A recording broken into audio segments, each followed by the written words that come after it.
13절에 있는 말씀입니다. 마가복음 1장 9절에서 13절에 있는 말씀. 우리 한 절씩 교독하도록 하겠습니다. 화면에 나와 있습니다.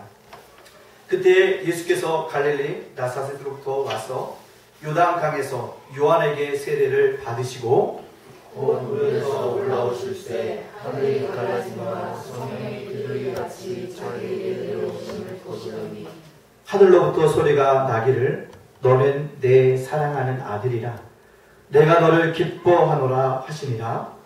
성령이 곧 예수를 광야로 몰아내십니다. 같이 봉독합니다. 광야에서 40일을 계시면서 사탄에게 시험을 받으시며 들짐승과 함께 계시니 천사들이 수종 들더라. 아멘. 오늘 마가복음 1장 9절과 13절에 있는 말씀의 제목 하나님의 음성을 들으라 라는 말씀으로 말씀을 증거하려고 합니다.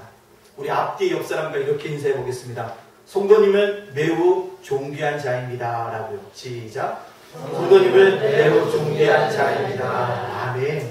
네. 성도님은 어떠한 존재라고요? 매우 존귀한 존재라는 것입니다. 여러분이 얼마나 존귀한 존재인지 여러분을 구원시키기 위해서 예수님이 어떻게 했을까? 십자가에서 죽으셨습니다. 그 여러분을 영생을 선물로 주셨고 하나님 나라를 기업으로 받을 수 있도록 여러분들을 사랑하여 주셨습니다. 그만큼 여러분들은 어떠한 존재야? 존귀한 존재라는 사실을 깨닫고 이 땅을 살아갈 수 있는 저와 여러분이 되어주시기를 주의 이름으로 축복합니다. 아멘. 서울의 한 식당에서 경상도 사나이가 국밥을 먹고 있습니다. 근데 이 남자가 식당 주인에게 이렇게 얘기합니다. 대파 주이소. 그러니까요, 이 아주머니가 대파를 쓸어가지고 듬뿍 국밥에다 얹어줍니다. 그랬더니 이 경상도 사나이가 하는 얘기가 아니 대파 주이소라고 얘기하는 것입니다. 그랬더니 이 아주머니가 좀 퉁명스럽게 아니 제가 대파 듬뿍 줬잖아요. 그랬더니 아니요, 내 말은 그 얘기가 아니라 국밥이 좀 식었으니 뭐 해달라고 좀 데펴달라는 얘기였습니다 라고 얘기하는 것입니다. 근데 경상도 말로 뭐라죠? 대파 주이소가 그 얘기였다라는 사실입니다. 소통이 된다는 것 중요하다는 사실입니다. 소통이 된다. 지난주에 총선이 있었어요. 저도 국민의 한 사람으로 투표를 했습니다. 기도하면서 투표를 했습니다. 근데 놀라운 것은요, 나와 같이 생각한 사람들이 많았다라는 사실들을 깨닫게 되었습니다. 그래서 놀랐습니다. 그래서 한 가지 생각해보는 것이 무엇이냐면 아무리 높은 자리에 있을지라도 국민과 소통이 되어지지 아니하면 그가 가지고 있는 것들이 한낱 아무런 소용이 없는 것이라는 사실들을 깨닫게 되어집니다. 소통이 되어졌을 때 국민의 마음도 알 수 있고요. 대통령의 마음도 누가 알 수 있을까요? 국민들이 알 수 있다는 사실입니다. 소통이 그만큼 무엇하다는 것입니까? 중요하다는 사실입니다. 육적인 삶에서만 소통이 중요할까요? 아닙니다. 영적인 삶에서도 소통이 중요합니다. 누가 소통해야 될까요? 하나님과 소통해야 됩니다. 하나님과 소통해야 합니다. 그래야지만 우리가 어떻게 했습니까? 신앙생활을 잘 할 수 있습니다. 신앙생활은요, 자기 생각대로 하는 것이 아닙니다. 자기 뜻대로 되어지는 것이 아니에요. 누구의 뜻? 하나님의 뜻과 계획에 따라서 신앙생활을 하게 되어집니다. 그렇기 때문에 오늘 제목처럼 우리가 하나님과 소통하기 위해서는요, 하나님의 음성을 뭐합니까? 잘 들어야 합니다. 그렇기 때문에 내가 가지고 있는 것, 하나님의 음성을 듣기 위해서 내가 가지고 있는 선입견, 편견, 고정관념을 뭐합니까? 다 내려놓고 하나님의 음성을 들어야지만 내 삶이 변화받을 수 있습니다. 오늘 본문을 보면 예수님께서 공생애를 처음으로 시작하시는 사역의 첫 장면이 드러나게 되어집니다. 드디어 이스라엘 백성들 앞에서 예수님이 누구신가를 드러내어지는 사역의 첫 장면이 그려져 있습니다.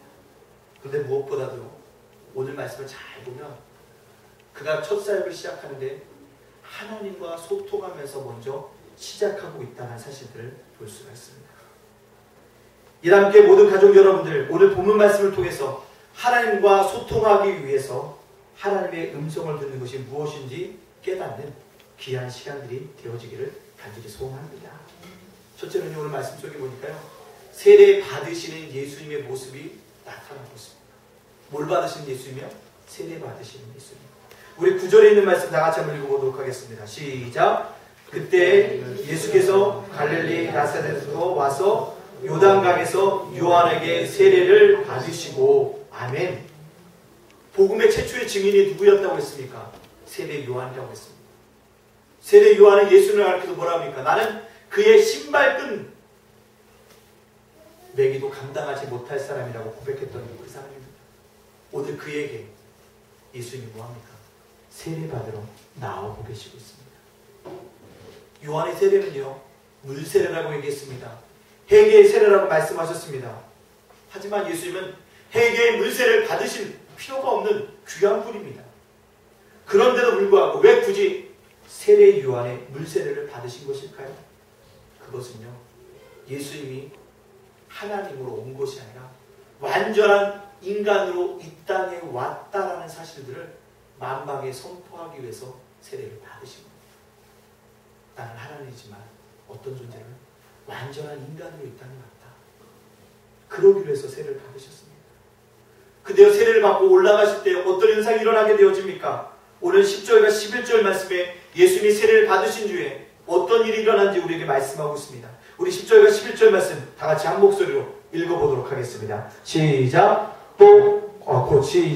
곧 물에서 올라오실새 하늘이 갈라짐과 성령이 비둘기같이 자기에게 내려오심을 보시더니 하늘로부터 소리가 나기를 너는 내 사랑하는 아들이라 내가 너를 기뻐하노라 하시니라. 아멘.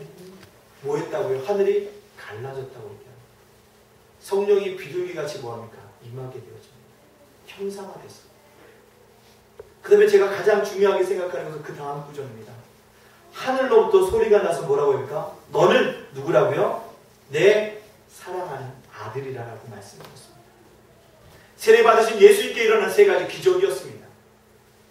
바로 오늘 우리 이 세 가지 중에 하나님이 예수님께 하신 음성에 주목해야 합니다. 하나님이 예수님께 뭐라고 했다고요? 너는 내 사랑하는 아들이다. 내가 너를 뭐하라고요? 기뻐하노라 라고 말씀하고 있다는 사실입니다. 사랑하는 성도 여러분들, 당시 문화적 배경을 고려해보면 하나님께서 예수님을 향해서 나의 아들이라고 칭하신 것은 예수님이 그리스도이심을, 메시아이심을 선언하신 것입니다. 이 두 말씀은요, 이 두 마디 말씀은요, 사망 권세를 정복하려고 이 땅에 오신 왕으로서 그 예수님에 대한 증거인 것이고, 또한 우리의 죄를 짊어지시기 위해서 십자가에 죽으실 고난의 종으로서의 예수님을 보여주시고 있다는 사실입니다. 따라서 그것에 대한 선포적인 개념이 바로 이 하나님의 음성이었다는 사실입니다. 사랑하는 성도 여러분들, 저와 여러분도 하나님으로부터 들어야 할 음성이 무엇이냐? 바로 이 음성입니다. 너는 내 사랑하는 아들이라. 내가 너를 기뻐하노라라는 음성을 들을 수 있는 그런 믿음의 사람들이 되어져야 합니다. 왜요? 얼마나 좋습니까? 창조로 주 하나님은 내가 너를 사랑한다. 내가 너를 기뻐한다. 너는 나에게 최고의 존귀한 존재라고 하는 이 음성을 듣는 예수님처럼 우리도 그 음성을 들을 수 있는 믿음의 사람들이 되어져야 합니다. 근데 미안한 얘기지만요, 우리는 이런 음성을 듣기를 싫어합니다. 오히려 우리가 듣기를 원하는 음성이 있어요. 뭐라고요? 뭡니까? 내가 너에게 큰 물질을 주겠다. 너를 이번 주에 복권 사라. 복권 사면 내가 뭐하리라? 1등 당첨되게 하리라. 또 뭐랍니까? 내가 너를 승진시켜 주겠다. 세상에 권세를 주겠다. 논문을 통과시켜 주겠다. 우리의 음성이 듣기를 원하는 것은 바로 그런 것이라는 것입니다. 뭔가 내 육적인 삶에 만족할 만한 음성을 듣기를 원한다는 사실입니다. 그러나 하나님께서는요, 우리가 들려주시고자 하는 말씀이 무엇이냐면 바로 너는 내 사랑하는 아들이라. 내가 너를 기뻐하노라는 음성이라는 사실입니다. 왜? 하나님의 자녀라는 것 얼마나 복된 일입니까? 하나님 자녀인데 하나님께서 우리를 고와 같이 버려두실까요?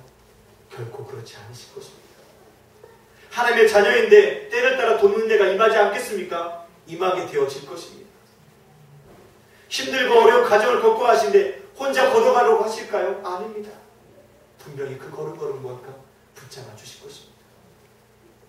또요, 이 땅의 삶이 우리의 삶이 다 아니라는 사실을 우리가 알고 있지 않습니까? 이 땅의 삶이 끝나는 삶, 그 후에 뭐가요? 영원한 삶을 누구와 함께, 주님과 함께 누리게 되지 않을까요? 그런데 우리에게 이만큼 귀한 목소리가 어디 있습니까? 우리는 존귀한 존재라는 사실을 가지고 이 땅을 살아갈 수 있는 그런 믿음의 사람들이 되어줘야 합니다.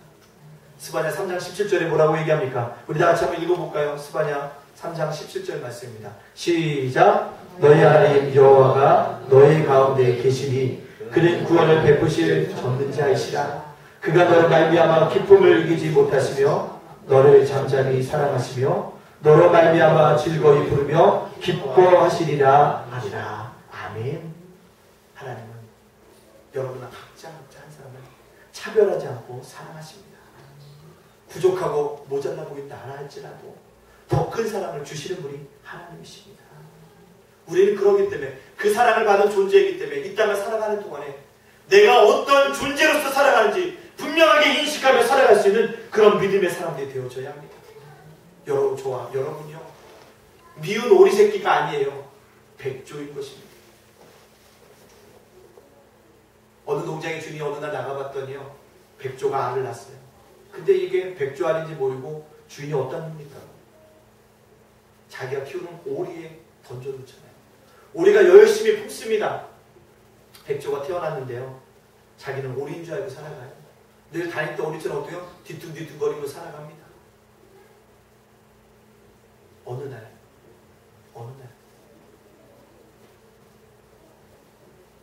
강가에 비친 자신의 모습을 보면서 뭐합니까?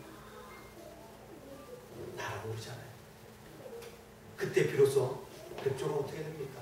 자기는 오리와 다른 존재라는 사실들을 깨닫게 되어지는 것을 우리가 볼 수가 있습니다. 사랑하는 성 가족 여러분들, 예남교회 가족 여러분들, 지금 여러분들 경제적으로 어려움을 당하고 있습니까? 직장에서 무시당하고 있습니까? 힘든 상황 속에 처해 있습니까? 나는 미운 오리 새끼라고 느끼고 있습니까? 하나님 앞에 나오십시오. 하나님을 찬양하십시오. 여러분의 신분들을 회복하시기 원합니다. 여러분 누구라고요? 존귀한 존재라는 것. 하나님이 여러분 향해서 이렇게 말씀하고 계시다는 것입니다. 너는 내 사랑하는 아들이라. 내가 너를 뭐하노라고요? 기뻐하노라. 이 음성을 듣고 존귀한 존재로 살아가기를 간절히 원합니다. 근데 우리가 왜 미운 오리 새끼로 살아가려고 하지? 백조로서 살아가려고 하지 않습니까? 철조망 중울이라는 곳이 있다고 합니다. 들어보셨습니까? 철조망은 뭡니까? 옛날에 제2차 세계대전 때 끝날 때 보더니 포로들 철조망에 가둬놓는데요, 포로가 풀려났는데도 불구하고요, 자기 삶에 철조망을 쳐놓고 고기만 왔다 갔다 한다는 거예요. 넘어가질 않는다는 것입니다. 방 안에서도요. 한쪽 구석에 자기가 정한 곳에만 왔다 갔다 한다는 것입니다.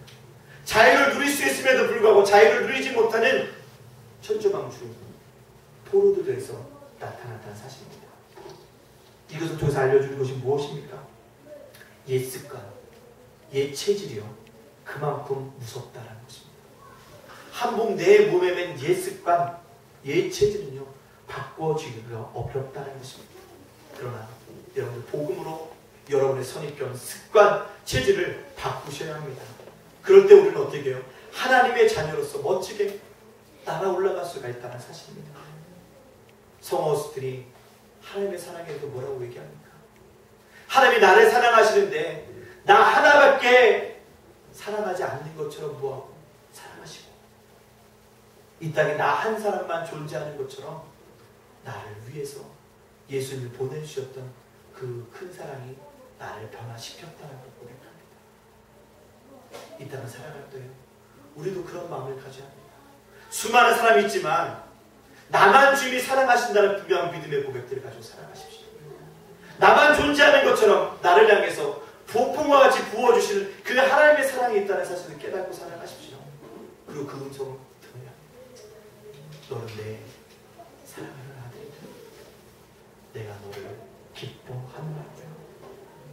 그때 여러분의 삶이요 존귀한 존재로서 살아가게 되어지는 은혜가 있게 되어 줄 줄로 믿습니다. 여러분의 형편과 처지를 바라보지 마십시오.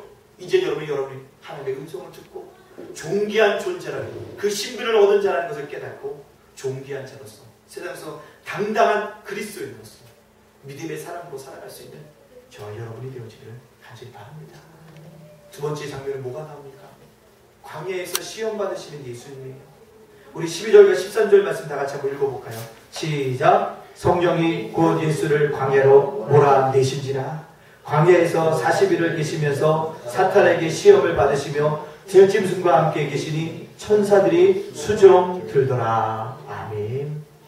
마가는 장차 메시아 그리스도의 사역을 감당하신 예수님을 언급하시는 게 예수님을 성령이 이끌어 가셔서 광야에서 사탄에게 시험을 받으셨다고 얘기하고 있습니다. 주님은 시험을 받으실 분이 아닙니다. 그럼에도 불구하고 친히 예수님께 시험을 받으신 이유가 무엇입니까? 우리의 연약함을 경험하기 위해서입니다. 완전하게 체험하기 위해서 주님이 어떻게 시험을 받으셨다는 것입니다. 히브리서 4장 15절에 있는 말씀을 다 같이 한번 읽어볼까요? 히브리서 4장 15절에 있는 말씀. 히브리서 4장 그 앞에 4장 15절에 있는 말씀을 다 같이 한번 읽어보도록 하겠습니다. 시작. 우리에게 있는 대제사장은 우리의 연약함을 동정하지 못하시리가 아니요 모든 일에 우리와 똑같이 시험을 받으시는데 죄는 없으시니라. 아멘. 죄가 없으신 예수님이 우리와 똑같은 시험을 당하셨다고 밝힙니다. 왜요? 완전한 인간으로서 예수님이 우리가 겪는 시험을 친히 체험하시고 승리하시기 위함입니다. 그 다음 구절 히브리서 2장 18절에 있는 말씀 읽어볼까요? 다 같이 읽겠습니다. 시작. 그가 시험을 받아 고난을 당하셨은즉 시험 받는 자를 능히 도우실 수 있느니라. 아멘. 예수님께서 친히 시험을 받으셨기 때문에 우리가 시험 당할 때 우리의 심정이 어떠한지를 완벽하게 아시고 우리를 도와주실 분 누구냐? 예수님이 시험사십니다. 시험 당하는 우리를 멀마치해서 바라보고 계신 분이 아니에요. 우리와 함께 하시며 우리와 힘주시고 승리하시기 위해서 우리와 동행하여 주시는 분이라는 사실입니다. 그런데 여기에는요 더 깊은 영적인 메시지가 있습니다. 오늘 본문에 자세하게 기록되어 있지는 않지만 같은 내용을 다룬 마태복음을 보면 예수님께서 사탄에게 몇 가지 시험을 받으셨을까요? 몇 가지요? 3가지를 받으셨어요. 첫 번째 시험이 뭡니까? 광야에서 40일 금식 기도하신 후에 원초적인 본능, 식욕에 대한 유혹을 주님이 받으셨어요. 내가 하나님의 아들이거든. 이 돌들이 뭐게 되게 하라? 떡덩이가 되게 하라. 라는 것입니다. 무슨 시험입니까? 내가 육적인 것을 줄 테니 너는 뭘 버리라? 영적인 것을 버리라는 시험입니다. 두 번째 시험은 뭡니까? 천하 만군과 영광을 보여주면서 뭐랍니까? 내게 엎드려 경배하라. 그러면 이 모든 것을 뭐냐? 주리라고 말씀하시고 있습니다. 세상의 권력을 가지고 유혹합니다. 즉 경배의 대상을 바꾸라는 거예요. 하나님이 아닌 누구요? 사탄을 경배의 대상으로 섬기라고 우리들에게 말하고 있는 것입니다. 세 번째요. 예수님은 어디로 데리고 갑니까? 성전 꼭대기에 데려갑니다. 뛰어내리라. 내가 하나님의 있는 뛰어내리라. 천사들이 너를 받들어주지 않겠냐는 거예요. 이는 뭡니까? 명예심을 가지고 예수님을 공격하고 있습니다. 이 3가지 시험은요, 에덴 동산에서 아담과 하와가 받았던 똑같은 시험입니다. 동일한 유혹과 그 내용이 담겨져 있습니다. 첫사람 아담은 그 시험에서 실패했습니다. 넘어졌습니다. 그래도 죄가 들어와서 우리가 에덴 동산에 쫓겨났고 에덴 동산에 쫓겨남으로 말미암아 죄와 사망에 얽혀 사는 매어있는 존재로 전락하게 되어졌다는 사실입니다. 하지만 첫 번째 사람 아담은 실패했지만 둘째 아담으로 오신 예수님은 승리하셨다는 사실입니다. 그렇다면 예수님께서 이 시험들을 어떻게 승리하셨습니까? 어떻게 이 시험들을 이기셨습니까? 말씀으로 이기셨다는 사실입니다. 따라서 여러분, 우리는 이 말씀처럼 말씀 주도적인 인생들을 살아가야 한다는 사실입니다. 어떤 인생이요? 말씀 주도적인 인생들요. 특히 중요한 것은요, 예수께서 이 모든 시험을 신명기에 기록된 말씀을 가지고 물리치셨다는 사실입니다. 이것이 우리에게 보여주신 본의 모습입니다. 세상에 어떤 유혹이 온다 할지라도 우리가 물리칠 수 있는 무기가 있는데 그것이 뭐라고요? 말씀입니다. 에베소의 6장에 보시죠. 우리가 마귀를 대적하기 위해서 뭘 입으라고 얘기합니까? 전신갑주를 입으라고 얘기하고 있습니다. 근데 전신갑주 중에 유일한 우리의 공격 무기가 있습니다. 그 무기가 뭡니까? 말씀이에요. 말씀입니다. 기록된 하나님의 말씀, 매주 선포되는 이 강단의 말씀을 통해서 여러분이 뭐예요? 시험을 능히 이길 수 있다는 사실입니다. 그렇기 때문에 뭡니까? 말씀이 내 삶의 주도적인 삶으로 간직할 수 있도록 인도해요. 요즘 우리 사이에 계속적으로 열풍이 불고 있는 단어가 있어요. 그 단어가 뭐냐면 힐링입니다. 힐링. 근데 그 이면을 보면요, 현대를 살아가는 사람들이 심리적으로 매우 불안하고요, 힘든 상태라는 사실들을 우리에게 보여주고 있습니다. 보여주고 있어요. 어제도 잠깐 KBS의 르뽀에 보니까 대학생 3명이서 3남매인데요. 대학생 3명이서 원룸을 얻어서 생활을 해요. 지방에서 다 서울에 있는 대학에 대해서 와서 생활을 하는데 원룸에서 생활합니다. 동생은 5시부터 일어나 남동생은 5시부터 편의점 알바를 가고요. 가운데 있는요, 대학생은요, 졸업반을 두면서 어디요? 도저히 국내 취업이 안 되니까, 수백 통을 썼는데 취업이 안 되니까 어디요? 해외로 나가려고 하는 거예요. 근데 해외로 나가려고 하니까요, 취업비자 받는데 얼마, 숙소 구하는데 얼마, 그것도 몇 천만 원이 되는 거예요. 그것도 또 자잘합니다. 고시를 준비하고 있는요, 큰 누나는요, 고시에 여러 번 낙방하면서 쌓인 빚 때문에 어찌할 바를 모르고 살아가는 모습을 보여주고 있습니다. 근데 그게요, 우리나라만의 얘기가 아니더라고요. 일본에 가서도 그런 얘기를 찍어갖고 왔더라고요. 그것이 일본에만 있는 얘기잖아요. 아니었어요. 미국에도 일어나고 있더라고요. 미국에서도 찍어왔어요. 그것이 미국에만 있는지 알 때는 어디에서도요? 유럽에도 일어나고 있다는 것입니다. 굉장히 각박하게 살아가고 있다는 것입니다. 힘들게 살아가고 있다는 것입니다. 어떤 목사님의 개인 트위터에 이런 질문이 올라오는 것을 제가 읽었습니다. 목사님, 자살은 정말 죄인가요? 그 다음에 하나님께서 저를 빨리 데려가 달라고 하는 것도 죄가 되나요? 얼마나 힘들었으면 자살이 죄가 된다는 것을 깨달으니까 하나님 나를 빨리 데려가려고 기도하는 게 죄인지를 목사님에게 묻고 있는 겁니다. 이 질문을 올린 자매의 심경, 얼마나 힘들까를 충분히 이해하게 되어집니다. 우리도 살아가면서 그렇지 않습니까? 너무 힘이 들고 일은 되어지지 않고 손에 잡히는 것도 없고 진척되어지는 건 없을 때, 그래, 모두 다 놓아버리고 빨리 천국으로 갔으면 좋겠다 호소했던, 그렇게 싶었던 경험이 우리들에게 있지 않습니까? 하지만 생각을 바꿔야 합니다. 말씀으로 힘을 얻어야 한다는 사실입니다. 고린도서 10장 13절에 우리에게 이렇게 말씀하고 있다는 사실입니다. 우리 한번 읽어볼까요? 고린도전서 10장 31절의 말씀입니다. 시작! 사람이 감당할 시험 밖에는 너희가 감당할 것이 없나니 오직 하나님을 믿으사 너희가 감당하지 못할 시험 당함을 허락지 아니하시고 시험 당할 즈음에 또한 피할 길을 내사 너희로 능히 감당하게 하시리이다. 아멘. 감당할 시험, 감당할 시험 밖에, 감당하지 못할 피할 길을 우리에게 주고 능히 감당케 하신다는 사실입니다. 모든 시험을 이기신 부활의 주님, 권능의 주님, 여러분과 함께 계십니다. 이를 분명히 믿으면 우리의 말씀이 내 삶에서 체질화, 생활화, 현장화 되어질 때 우리의 말씀으로 우리의 시험을 이기게 되어질 줄로 믿습니다. 너무 힘들고 어려워도요, 말씀을 가지고 승리하십시오. 말씀을 가지고 일합니다. 그거 큐티도 하시고요, 말씀을 읽기도 하시고요, 그 말씀을 가지고 기도할 때 놀라운 내 역사가 나타나게 되어집니다. 연세대학교의 김주환 교수가 쓴 회복 탄력성이라는 책이 있습니다. 회복 탄력성이라는 게 무엇입니까? 원래 제자리로 돌아온 힘을 일컫는 말입니다. 심리학에서 주로요, 시련이나 고난을 이겨내는 긍정적인 힘을 의미하는 말입니다.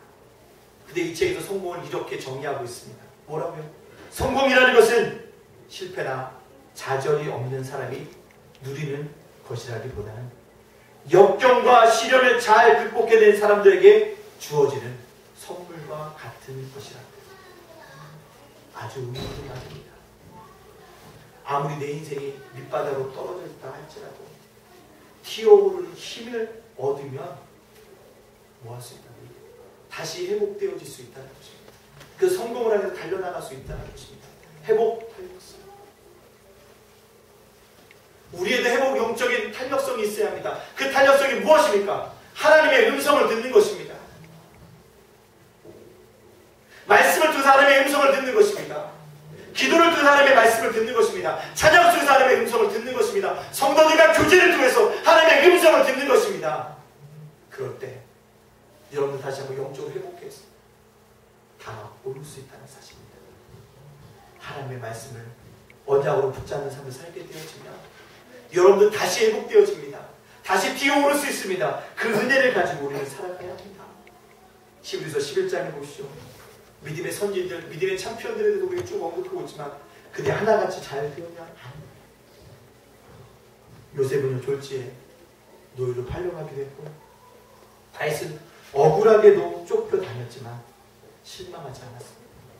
하나님의 음성을 들었기 때문에 영적으로 회복되어져서 고난당할 때보다 더 높은 자리에 올라가는 은혜를 경험하게 되어졌다는 사실입니다.